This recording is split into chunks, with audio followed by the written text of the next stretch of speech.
처음 효주를 만난 건 독일이었다. 손흥민 선수가 뛰는 경기를 직관하기 위해 간 경기장에서였다. 환호성 속에서 비슷한 열기를 가진 사람들 사이에서 그 순간을 같이 기뻐할 수 있는 사람이 있다는 게 좋았다. 그리고 성수동에서 다시 만났을 때 마치 정해진 일처럼 자연스러웠다. 그러나 다시 연락을 주고받을 때부터 서서히 어긋나기 시작했다. 준영은 한 달 가까이 핸드폰을 들었다 놨다 했다. 몇 번이고 메시지를 보낼까 망설였지만 결국 보내지 못했다. 요즘 어떻게 지내요? 이 단순한 안부조차 묻기 어려웠다. 성수동에서 우연히 다시 만난 이후로 효주는 계속 바빴다. 일이 많다고 했다. 시간이 없다고 했다. 바쁘다는 말이 왠지 나를 밀어내는 듯 했다. 혹시 부담스러웠을까? 혼자 질문하고 혼자 답했다. 아니야, 그럴 리 없어. 그러나 이유를 알 수 없다는 게 더 괴로웠다. 생각은 꼬리를 물었고 답이 나오지 않는 고민은 머릿속을 계속해서 맴돌았다. 곧 손흥민 선수의 프리미어리그 26라운드 경기가 열릴 예정이었다.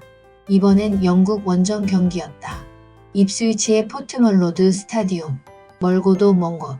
그러나 화면 속 그라운드에서 뛰는 손흥민 선수를 보며 같은 순간을 공유할 수 있을까 싶었다. 혹시 이번 경기 볼 거예요? 이 한마디를 보내는 게 어려웠다. 메시지 창을 열고 닫았다. 보낸다. 아니, 보내지 말까. 괜히 보내서 더 어색해지면 어쩌지? 손가락 끝에서 망설임이 스물거렸다. 고작 한 달이었다. 그런데도 뭔가가 멀어져 버린 것 같았다. 그렇게 생각하는 사이 새벽이 되었고 핸드폰을 쥔 채 잠들었다. 꿈에서도 경기장을 걸었다. 환호성이 터졌다. 사람들의 얼굴이 보이지 않았다. 효주가 거기 있었을까? 경기장에서 환호하던 그날처럼 웃으며 있었을까? 다음날 아침 침대 위에서 일어나 핸드폰을 들여다봤다. 보내지 않은 메시지가 그대로였다. 그냥 보내볼까? 그래, 부담스럽지 않은 듯 가볍게. 준영은 짧게 손가락을 움직였다. 손흥민 선수의 이번 경기 볼 거예요? 메시지를 보냈다. 숨을 들이마시고 내쉬고 핸드폰을 뒤집어 놓았다. 답장이 안 오면 어쩌지? 그래도 보내길 잘했을까? 또다시 생각이 꼬리를 물었다. 몇 시간이 흘렀다. 핸드폰을 확인하지 않으려 애썼다. 그런데도 신경이 쓰였다. 식사를 하면서도 카페에서 커피를 마시면서도 손에 닿는 곳에 핸드폰이 있었다. 알람이 울릴 때마다 심장이 덜컥 내려앉았다. 그리고 드디어 네, 볼 것 같아요. 답장이 왔다. 짧았지만 다행이었다. 준영은 천천히 미소를 지었다. 그리고 다시 메시지를 입력했다. 같이 응원하면 좋을 것 같은데 어때요? 보낼까 말까 또 망설이다가 손가락이 먼저 움직였다. 전송 완료. 이제 다시 기다릴 차례였다. 몇 분이 지나고 답장이 도착했다. 늦은 밤이라서 각자 집에서 응원하는 게 좋을 것 같아요. 그래도 랜선으로 만나서 같이 보면 어때요? 각자 좋아하는 술이랑 안주 준비해서. 효주의 제안이었다. 순간 준영은 효주가 자신의 제안을 완전히 거절하지 않은 것에 안도했다. 늦은 밤 만나는 것이 효주에게 부담이 될 수도 있었다. 연인도 아니고 편한 친구도 아니고 애매한 사이. 그래서일까 효주는 자신이 할 수 있는 만큼의 타협점을 찾은 듯했다. 고마워요. 이 한마디가 목구멍에서 걸렸다. 괜찮다고 기쁘다고 그저 함께 경기를 응원할 수 있으면 충분하다고 말하고 싶었지만 문장으로 만들 수가 없었다. 대신 짧게 답장을 보냈다. 좋아요. 그러면 각자 준비해서 랜선에서 만나요. 보내고 나니 마음이 한결 가벼워졌다. 비록 같은 공간에서 함께하는 건 아니었지만 이렇게라도 연결될 수 있다는 게 다행이었다. 축구를 응원하는 것, 그리고 그 순간을 공유하는 것, 그것만으로도 충분했다. 드디어 손흥민 선수의 경기 날이 다가왔다. 그리고 효주와 랜선에서 만나기로 한 날이기도 했다. 준영은 하루 종일 설레는 마음을 숨기기 어려웠다. 괜스레 몸을 움직였다. 괜히 청소를 했다.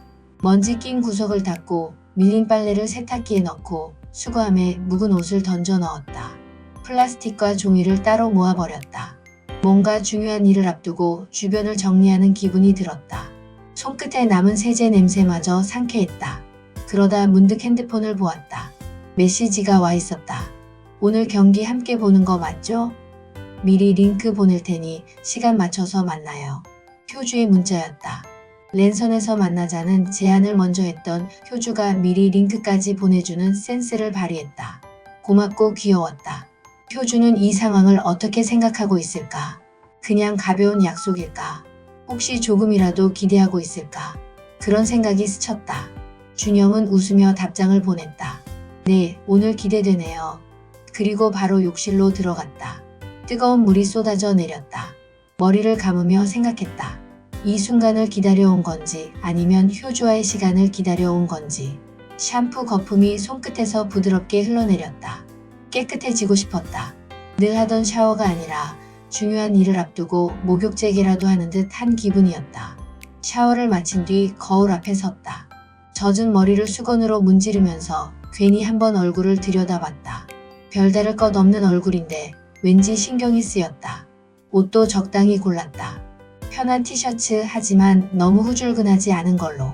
그리고 치킨을 주문했다. 닭다리 10개만 있는 짭조름한 맛의 치킨. 가장 좋아하는 메뉴였다. 평소 마시는 맥주도 준비했다. 이제 거의 다 준비된 셈이었다. 그런데 마음이 술렁거렸다. 손흥민 선수의 경기를 볼 수 있어서 그런 건지 아니면 곧 랜선에서 효주를 만날 생각 때문인지 심장이 괜히 두근거렸다. 화면 속에서 효주가 어떻게 보일까? 웃을까? 무심한 듯 보이면서도 가끔 흘리는 그 눈웃음을 볼 수 있을까? 실시간으로 같은 경기를 보고 같은 순간을 공유하는 일이 어떤 느낌일까? 준영은 기다렸다. 닭다리에서 참기 힘든 고소한 냄새와 함께 김이 났다. 맥주 거품이 살짝 넘칠 듯 찼다. 이제 곧 랜선 응원의 시작이었다. 경기 시작 10분 전 준영은 효주가 보낸 링크를 눌렀다. 화면이 바뀌고 익숙한 얼굴이 나타났다. 효주였다. 화면 속 효주는 평소보다 편안해 보였다. 집에 있어서인지 긴장감이 덜한 얼굴이었다. 화장을 거의 하지 않은 듯 했지만 그게 더 자연스러웠다. 머리카락이 부드럽게 내려앉아 있었고 환하게 빛나는 조명이 아니라도 얼굴이 맑아 보였다. 준영은 가만히 그녀를 바라봤다. 랜선이지만 마치 바로 앞에 있는 것 같았다. 오, 뭔가 오늘 분위기 좋은데요? 준영이 말을 건넸다. 효주는 눈을 가늘게 뜨며 고개를 살짝 기울였다. 그래 보여요? 집이라 그런가? 편안해 보이네요. 효주는 가볍게 웃으며 화면을 조정했다. 서로가 준비한 술과 안주를 보여줬다. 준영은 닭다리 10개가 가득 담긴 치킨을 들어 보였다. 맥주는 이미 거품이 살짝 넘칠 듯 컵에 따라져 있었다. 효주는 와인과 치즈를 준비했다. 와인 마셔요? 아니요. 사실 잘 안 마셔요. 근데 이거 선물 받았거든요. 좋은 날 마시려고 아껴뒀어요. 효주는 와인병을 기울여 보이며 말했다. 와인과 치즈라니. 준영은 왠지 효주와 잘 어울린다고 생각했다. 차분하고 정갈하고 어딘지 모르게 이지적인 분위기. 그런 효주가 손흥민의 경기를 보며 환호성을 지르는 모습도 예쁠 것 같았다. 순간 떠오른 상상에 웃음이 나왔다. 경기 전에 간단하게 설명해 드릴까요? 효주는 기대하는 눈빛이었다. 좋아요. 준영은 조금 들뜬 목소리로 설명을 시작했다. 일주일간 휴식을 취한 손흥민이 이번 경기에는 선발로 뛸 게 확실하다는 것. 토트넘이 이번 경기에서 승리해야 다음 맨시티전까지 분위기를 이어갈 수 있다는 것. 그리고 상대팀인 입스위치가 현재 18위 성적이라 홈경기에 2점을 살려서 어떻게든 이기려 할 거라는 분석까지. 준영의 목소리는 점점 더 열정적으로 변해갔다. 그때였다. 푹. 효주가 웃음을 터뜨렸다. 갑작스러운 반응에 준영은 말을 멈췄다. 왜 웃어요? 효주는 웃음을 참으며 고개를 저었다. 하지만 입꼬리는 여전히 올라가 있었다. 그냥 너무 신나 보여서요. 마치 크리스마스 선물을 고대하는 아이처럼 천진난만해 보여요. 준영은 순간 입을 다물었다. 크리스마스를 기다리는 아이. 자신이 그렇게 보였을까? 얼굴이 살짝 뜨거워졌다. 하지만 곧 피식 웃음을 흘렸다. 크리스마스 선물을 고대하는 어린아이처럼 살고 싶어요. 인생이 그렇다면 꽤 행복한 거 아닐까요? 효주는 잠시 준영을 바라봤다. 그리고 부드럽게 미소 지었다. 화면 너머였지만 그 미소는 따뜻했다. 그러네요. 그런 인생 좋은 것 같아요. 그렇게 두 사람은 서로의 온기를 공유하며 이야기를 나눴다. 그리고 마침내 경기 시작을 알리는 소리가 들렸다. 경기가 시작되자마자 손흥민 선수의 움직임이 눈에 띄었다. 주장답게 팀의 중심을 잡고 흐름을 조율했다. 공이 그의 발에 닿는 순간마다 준영과 효주는 화면 속에서 시선을 떼지 못했다. 전반 18분 손흥민이 페널티 박스 안으로 파고들었다. 절묘한 헛다리 드리블. 수비수 한 명이 속았다. 왼발 크로스가 날아갔다. 공이 빠르게 낮은 궤도로 궤적을 그리며 브레넌 존슨의 발끝에 닿았다. 그대로 골문 안으로 빨려 들어갔다. 골. 들어갔다. 준영이 소리쳤다. 순간적으로 몸이 앞으로 기울었다.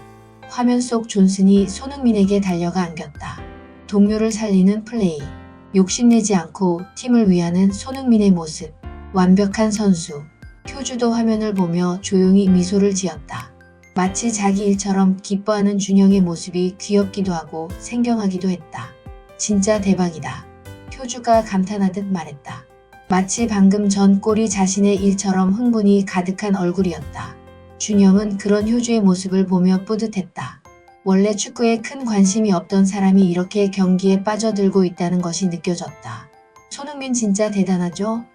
그냥 단순히 잘하는 게 아니라 진짜 팀을 생각하는 플레이를 해요. 자기 욕심보다 동료들을 더 살린다고 해야 하나. 준영은 자신의 생각을 말하면서도 효주의 반응을 살폈다. 그녀는 고개를 끄덕이며 화면에서 눈을 떼지 못했다. 마치 축구를 원래부터 좋아했던 사람처럼. 그들의 기쁨이 가라앉기도 전 전반 26분. 손흥민은 다시 움직였다. 좌측 뒷공간을 파고들었다. 수비수보다 반 박자 빠른 움직임. 페널티 박스 안까지 전진했다. 순간적으로 올라간 패스. 존슨의 왼발이 공을 정확히 받아 논스톱 슈팅. 다시 한번 골망이 흔들렸다. 두 번째 골이었다. 효주는 손을 맞부딪히며 탄성을 질렀다. 와, 대박. 준영도 두 손을 번쩍 들었다. 이건 진짜 말이 안 된다. 역시 손흥민. 손흥민이 두 골 모두를 어시스트했다. 직접 넣을 수도 있었겠지만 끝까지 동료를 살리는 플레이를 택했다. 그는 늘 그랬다. 준영은 그런 손흥민을 오랫동안 봐왔다. 그러나 오늘은 유독 더 빛나 보였다. 그건 아마도 옆에서 함께 보는 사람이 달랐기 때문일지도 몰랐다. 효주는 원래 축구에 큰 관심이 없었다. 하지만 지금은 달랐다. 화면을 응시하는 눈빛이 초반과 달랐다. 경기에 집중하고 있었다. 단순히 공이 왔다 갔다 하는 걸 보는 게 아니라 선수들의 움직임과 흐름을 따라가고 있었다. 준영이 말하지 않아도 이번 경기에서 손흥민이 얼마나 중요한 역할을 하고 있는지 알아차린 듯 했다. 진짜 멋있다. 효주가 중얼거리듯 말했다. 화면 너머 준영은 고개를 끄덕였다. 그렇죠. 그냥 잘하는 게 아니라 진짜 보는 사람을 감동시키는 선수예요. 효주는 눈을 빛내며 화면을 바라봤다. 지난번 독일에서 직관한 것을 제외하고는 축구 경기를 이렇게 몰입해서 본 적이 별로 없었다. 물론 손흥민이라는 선수의 이름은 익히 알고 있었지만 직접 경기를 보면서 그의 움직임을 하나하나 눈으로 따라가는 경험은 자주 있는 일이 아니었다. 그래서 효주에게는 그만큼 신선한 경험이었다. 전반 35분. 입스위치의 허친슨이 한 골을 만회했다. 골망이 흔들리자마자 경기장에 환호성이 울려 퍼졌다.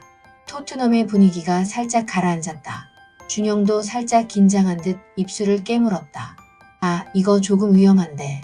괜찮을까요? 효주의 물음에 준영은 고개를 끄덕였다. 아직은 괜찮아요. 손흥민이 있으니까. 전반전이 끝나고 화면이 잠시 멈춰 있을 때 준영은 효주를 바라보았다. 효주의 얼굴에는 아직 흥분이 가시지 않은 흔적이 남아 있었다. 어때요? 재미있죠? 효주는 잠시 말을 아꼈다. 그러다 웃으며 고개를 끄덕였다. 네. 화면을 통해서 보는 것도 이렇게 재미있을 줄 몰랐어요. 전반전이 끝나고 휴식 시간. 경기에 몰입하느라 미처 손도 대지 못했던 치킨이 식탁 위에 그대로 남아 있었다. 맥주도 거품이 가라앉아 있었다. 준영은 화면을 바라보며 숨을 돌렸다. 신나게 응원하느라 목이 말랐다. 시계를 보니 시간은 새벽을 향해 가고 있었다. 하지만 피곤하다는 생각은 들지 않았다. 오히려 시간이 더디게 흘러가길 바랐다. 아, 배고프다. 이제야 좀 먹을 수 있겠네. 준영이 치킨을 한 조각 집어들었다. 바삭한 소리가 났다. 입안 가득 짭조름한 맛이 퍼졌다. 효주도 와인잔을 들었다. 처음 따랐을 때의 향이 아직 은은하게 남아있는 듯했다. 잊고 있었던 치즈도 한 조각 집어 입에 넣었다. 화면 속에서 효주가 잠시 고민하는 듯한 표정을 지었다. 나 뭐 하나 물어봐도 돼요? 준영은 닭다리를 베어 물다 말고 눈을 들었다. 장난스럽게 웃으며 말했다. 뭐든 물어보세요. 비밀이 없는 남자입니다. 효주는 살짝 웃으며 잔을 흔들었다. 한국 사람이라면 손흥민 좋아하는 건 당연한 것 같은데 준영 씨는 손흥민 좋아하는 특별한 이유가 있어요? 그냥 실력 때문이에요? 준영은 잠시 고민했다. 그러다 짐짓진지한 얼굴로 말했다. 아, 이거 제대로 답하려면 한 이틀은 걸릴 텐데. 효주가 웃음을 터뜨렸다. 괜찮아요. 한 이틀 동안 들어줄게요. 준영은 맥주 한 모금을 마신 뒤 천천히 말을 이었다. 손흥민 선수는 대단한 사람이에요. 그런데 실력만 대단한 게 아니라 태도가 정말 훌륭해요. 그냥 축구만 잘하는 게 아니라 사람이 멋있어요. 사소한 행동 하나하나가 따뜻하게 느껴져요. 저 정도 위치에 있는 사람이 그렇게 겸손하고 성실하기 쉽지 않잖아요. 그리고 늘 팀을 위해 희생하면서도 항상 긍정적이고 밝아요. 그런 걸 보면 그냥 멋있다고 생각하는 걸 넘어서 동경하게 돼요. 효주는 조용히 듣고 있었다. 화면 속에서 그녀의 눈빛이 부드러워졌다. 손흥민 정도로 그 분야에서 실력이 대단해지기도 어렵지만 손흥민 정도로 그런 태도를 가지고 살아가기도 쉽지 않을 것 같아요. 그래서 더 응원하게 되고 저도 그런 태도로 살아가고 싶어져요. 그런 사람이 되면 좋겠다고 생각해요. 효주는 한동안 말이 없었다. 그러다 입가에 옅은 미소를 띄우며 말했다. 정말 좋아하나 보네요. 준영은 머쓱한 듯 웃었다. 효주는 와인잔을 살짝 흔들며 덧붙였다. 저도 이제부터 손흥민 선수가 더 좋아지려고 해요. 준영 씨 말 들으니까 그런 태도를 가진 사람이라면 저도 더 관심을 갖고 응원해야 할 것 같아요. 준영은 왠지 뿌듯한 기분이 들었다. 효주가 손흥민을 더 좋아하게 된다면 오늘 이 경기의 의미가 더 깊어질 것 같았다. 그는 효주에게 되물었다. 그럼 효주 씨는 원래 어떤 걸 좋아해요? 저는 축구랑 손흥민이 취미인데 효주 씨는? 효주는 잠시 생각에 잠겼다. 와인잔을 기울이며 대답했다. 글 쓰는 거랑 여행하는 거요. 그게 제일 좋아요. 준영은 순간 여행하면서 글을 쓰는 효주의 모습을 떠올렸다. 어딘가 낯선 도시에 앉아 노트북을 두드리는 모습, 손에 작은 수첩을 들고 길을 걸으며 무언가를 적는 모습. 이상하게도 그 모습이 너무나 자연스럽게 그려졌다. 효주 씨한테 정말 잘 어울리는 것 같아요. 왠지 그림이 그려지네요. 효주는 조금 놀란 듯 눈을 깜빡였다. 정말요? 네, 뭔가. 여행하면서 글을 쓰는 사람, 그게 딱 맞아 보이는데요? 효주는 잔을 살짝 들어 올렸다. 그렇게 말해주니까 기분이 좋은데요? 나중에 여행할 만한 좋은 곳 있으면 추천해 줄게요. 좋아요. 꼭 추천해 주세요. 진짜 여행 갈 거예요. 그렇게 두 사람은 이야기를 주고받았다. 손흥민에서 시작된 대화는 축구에서 벗어나 서로의 취향과 관심사로 이어졌다. 이야기를 하다 보니 시간은 어느새 후반전이 시작할 시간이 다가오고 있었다. 경기장의 화면이 다시 밝아지고 선수들이 필드로 돌아왔다. 준영은 다시 몸을 앞으로 기울였다. 자, 이제 후반전 시작합니다. 준비됐죠? 효주는 와인잔을 내려놓으며 가볍게 고개를 끄덕였다. 네, 이제 더 집중해서 봐야겠어요. 손흥민 선수 멋진 장면 또 나올 것 같은데요? 두 사람은 화면을 향해 다시 시선을 맞췄다. 이제 다시 경기 후반전이 시작될 시간이었다. 전반전에서 브레넌 존슨의 멀티골을 모두 도운 손흥민은 리그 9호 도움이자 시즌 10호 도움을 기록했다. 10골 10도움. 기록을 채운 숫자가 의미하는 바는 컸다. 하지만 숫자가 아니라도 충분했다. 그라운드 위에서 그는 그 자체로 존재감을 증명하고 있었다. 후반전이 시작되자 손흥민은 다시 뛰었다. 스피드를 살린 드리블 돌파로 상대 측면을 흔들었다. 입스위치의 수비진은 그를 막기 위해 거칠게 달려들었다. 하지만 손흥민은 쉽게 넘어지지 않았다. 방향을 바꾸고 몸을 낮추고 한 걸음씩 나아갔다. 결국 상대 수비수들은 그의 발을 걸고 몸을 밀쳐서라도 멈춰야 했다. 휘슬이 울렸다. 손흥민의 돌파를 막으려던 입스위치의 수비수가 거친 태클을 시도했다. 그는 가볍게 일어나 다시 뛰기 시작했다. 경기장은 그의 플레이 하나하나에 반응하고 있었다. 입스위치는 후반 15분 세트피스 상황에서 골이 들어갔다.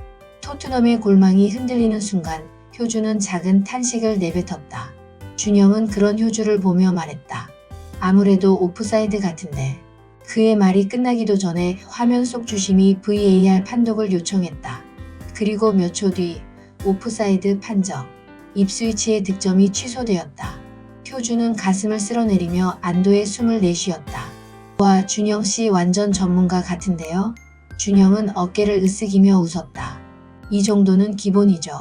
후반 28분 사력을 다해 뛰던 손흥민이 결국 교체됐다. 윌슨 오도베르와 교체되며 주장 완장을 메디슨에게 넘겼다. 손흥민이 벤치로 걸어나가는 모습이 화면에 잡혔다. 땀에 젖은 얼굴, 거친 숨. 그러나 그는 여전히 팀원들에게 손을 내밀며 밝은 표정을 지었다. 아쉽다. 효주가 작은 목소리로 말했다. 준영도 같은 마음이었다. 하지만 그는 곧 고개를 끄덕였다. 그래도 최선을 다했으니까. 오늘 진짜 잘했어요. 그들의 아쉬움도 잠시. 후반 32분. 메디슨의 패스를 받은 스펜스가 페널티 박스 안에서 슈팅을 날렸다. 공이 수비 몸을 맞고 굴절되며 그대로 골문으로 들어갔다. 행운의 골. 하지만 골은 골이었다. 들어갔다.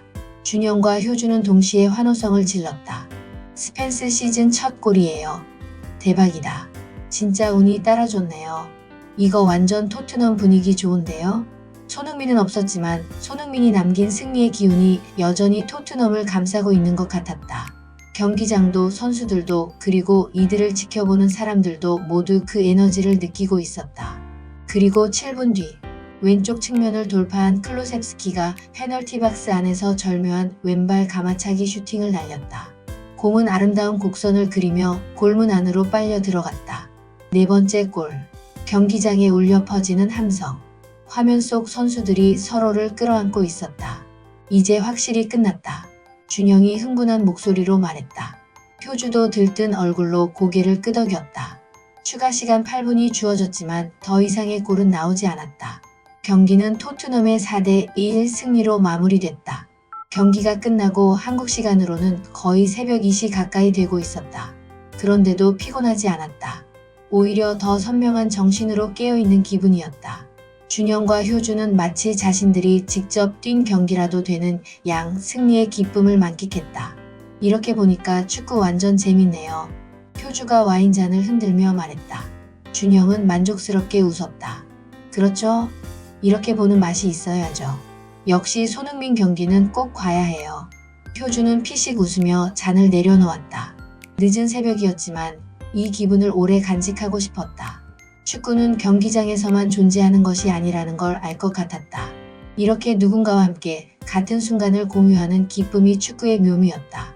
준영은 맥주 캔을 들어 올렸다. 그럼 오늘 승리를 기념해서 마지막으로 건배할까요? 효주는 웃으며 잔을 들었다. 좋아요. 오늘은 진짜 승리의 밤이네요. 두 사람의 잔이 화면을 통해 마주쳤다. 그리고 천천히 늦은 새벽의 기쁨을 의미했다. 경기가 끝났지만 대화는 끝나지 않았다. 화면 속 효주는 아직 자리를 뜨지 않았다. 준영도 마찬가지였다. 둘은 남은 술과 안주를 천천히 손에 집어들며 여운을 즐기고 있었다. 새벽 공기가 유난히 조용했다. 경기가 끝난 후에도 이 순간을 좀 더 오래 붙잡아 두고 싶었다. 준영이 슬쩍 말했다. 피곤하지 않으면 조금 더 이야기하다가 자도 괜찮아요? 효주는 와인잔을 살짝 흔들며 미소 지었다. 마침 연차 냈어요. 월요일에 출근하면 너무 힘들 것 같아서. 진짜요? 준영은 놀라면서도 반가운 기분이 들었다. 응.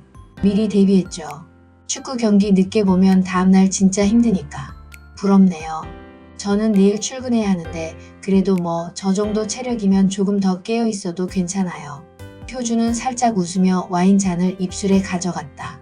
화면 너머로 서로를 바라보는 시간이 길어졌다. 무언가를 더 이야기하고 싶은데 또 괜히 머뭇거려지는 순간 술이 조금 더 기분을 부드럽게 만들었다. 준영이 조심스럽게 말을 꺼냈다. 우리 나이도 비슷한데 그냥 친구처럼 말 편하게 할까요? 효주는 한쪽 눈썹을 살짝 올렸다. 제가 1살 어리잖아요. 그럼 준영 오빠라고 불러야 되나? 굳이 그럴 필요는 없고 그냥 편하게 준영아라고 불러도 괜찮아요. 그러자 효주는 장난스럽게 고개를 기울였다. 오빠 소리 듣고 싶어요? 준영은 당황한 듯 피식 웃었다. 아니 뭐 그런 건 아닌데. 효주는 재미있다는 듯 웃으며 천천히 말했다. 그럼 그럴까 준영아? 이름을 부르는 그 목소리가 이상하게 귀에 맴돌았다. 단순한 호칭의 변화일 뿐인데도 뭔가가 달라진 느낌이었다. 준영은 괜히 맥주를 한 모금 마셨다.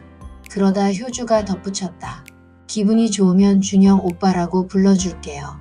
준영은 순간적으로 가슴이 철렁했다. 이유 없이 설렜다. 그걸 들키지 않으려 일부러 장난스러운 말투로 말했다. 그럼 오빠 소리 들으려면 효주 기분 좋게 해줘야겠네. 효주는 웃으며 고개를 젓더니 짓궂게 말했다. 굳이 오빠라고 안 불러도 된다면서요? 그런데 은근히 듣고 싶어 하는 것 같은데요? 아니라니까요. 그냥 오빠 소리 듣기 좋기는 한데 이름 불러주는 것도 좋아요. 효주는 고개를 끄덕였다. 알겠어요. 그럼 가끔 기분 내킬 때 불러줄게요, 오빠. 준영은 순간적으로 맥주를 삼키다가 헛기침을 했다. 효주는 그런 그를 보고 키득거렸다. 대화는 점점 더 자연스러워졌다. 거리감이 있던 말투가 조금씩 가까워지고 있었다. 마치 오랜 친구처럼 혹은 그보다도 더 편안하게. 그러다 준영이 문득 물었다. 다음 주 주말에 뭐해? 이 질문을 던지는 게 조금 조심스러웠다. 왠지 바쁘다고 할 것만 같았다. 여태까지 그래왔으니까. 그런데 효주는 뜻밖의 대답을 했다. 이번 주말 별일 없어. 그냥 쉬기로 했어. 준영은 순간적으로 기회를 놓칠 수 없다는 듯 말했다. 그럼 우리 만날까? 효주는 망설이지 않았다. 좋아. 그런데 이번엔 내가 가보고 싶은 곳이 있어. 같이 가. 준영은 호기심이 생겼다. 어디? 미리 말하면 재미없잖아. 당일에 알려줄게. 효주는 장난기 어린 미소를 지었다. 그 말에 준영도 덩달아 웃었다. 이거 너무 궁금한데 힌트라도 없어? 없어. 기대해. 그렇게 자연스럽게 다음 만남이 정해졌다. 아무런 계산 없이 부담 없이 그냥 만나기로 했다. 그게 더 좋았다. 새벽이 깊어지고 있었다. 효주가 말했다. 너무 늦게 자면 내일 출근 힘들 테니까 이제 인사할까? 준영은 아쉬운 마음을 숨기며 고개를 끄덕였다. 그러네. 잘 자 효주야. 효주는 살짝 미소 지었다. 응 준영아. 잘 자. 그렇게 랜선 화상통화를 끊고 방 안이 조용해졌다. 준영의 마음속에는 잔잔하고 따스한 기운이 스며들었다. 준영은 천천히 눈을 감았다. 오랜만에 아주 기분 좋은 밤이었다. 한 주가 어떻게 흘렀는지 알 수 없었다. 주말이 기다려졌고 기다린다는 사실 자체가 즐거웠다. 그가 일하는 성수동 수제화 공방에서 그의 표정은 감출 수 없는 듯 밝았다. 수제화 장인은 일을 하던 중 손을 멈추고 준영을 바라보았다. 뭐 좋은 일 있냐? 그의 손에는 가죽 재단용 칼이 들려 있었다. 표정을 살피던 장인은 싱긋 웃으며 말했다. 요즘 표정이 아주 좋네. 준영은 쑥스러운 듯 웃었다. 손에 들린 신발 본을 손끝으로 매만지며 말했다. 선생님, 저 지난번에 제 꿈이 제가 만든 신발을 손흥민 선수에게 신겨보는 거라고 했잖아요. 그랬지. 근데요, 손흥민 말고도 또 제가 만든 신발을 신겨주고 싶은 사람이 생겼어요. 장인은 흥미롭다는 듯 고개를 끄덕였다. 그의 눈빛이 따뜻해졌다. 그래? 그럼 더 열심히 만들어야겠네. 그 사람한테 신겨주려면 말이야. 준영은 그 말에 미소를 지었다. 누군가에게 신발을 만들어주고 싶다는 마음이 든다는 것, 그 자체가 좋았다. 신발이란 단순한 물건이 아니라 그 사람의 길을 함께 걸어가는 존재니까. 드디어 주말이 되었다. 어디로 가는지 알 수 없었지만 준영은 설렜다. 활동적인 곳이든 조용한 곳이든 어떤 자리에서도 어색하지 않을 옷을 고르는데 아침을 보냈다. 옷장 앞에서 몇 번이고 서성였다. 너무 격식 있지도 너무 가볍지도 않게. 약속 시간, 마침내 효주를 만났다. 그녀가 데리고 간 곳은 서울 근교의 한옥집 같은 곳이었다. 넓은 마당에 잔디밭이 깔려 있었고 오래된 나무들이 곳곳에 서 있었다. 돌담 너머로 고즈넉한 풍경이 펼쳐졌다. 준영은 조용히 주변을 둘러보았다. 전통적인 한옥일 줄 알았는데 내부는 조금 달랐다. 음식점이었지만 벽마다 시가 적혀 있었다. 단순한 장식이 아니라 마치 공간을 감싸는 이야기처럼 스며 있었다. 여기 특별한 곳이네. 효주는 고개를 끄덕였다. 내가 아는 분이 하는 곳이야. 오픈하고 나서 제대로 오질 못했는데 이제야 오네. 준영은 천천히 한쪽 벽을 바라보았다. 그곳에도 짧은 시가 적혀 있었다. 시를 좋아하는 분이셔?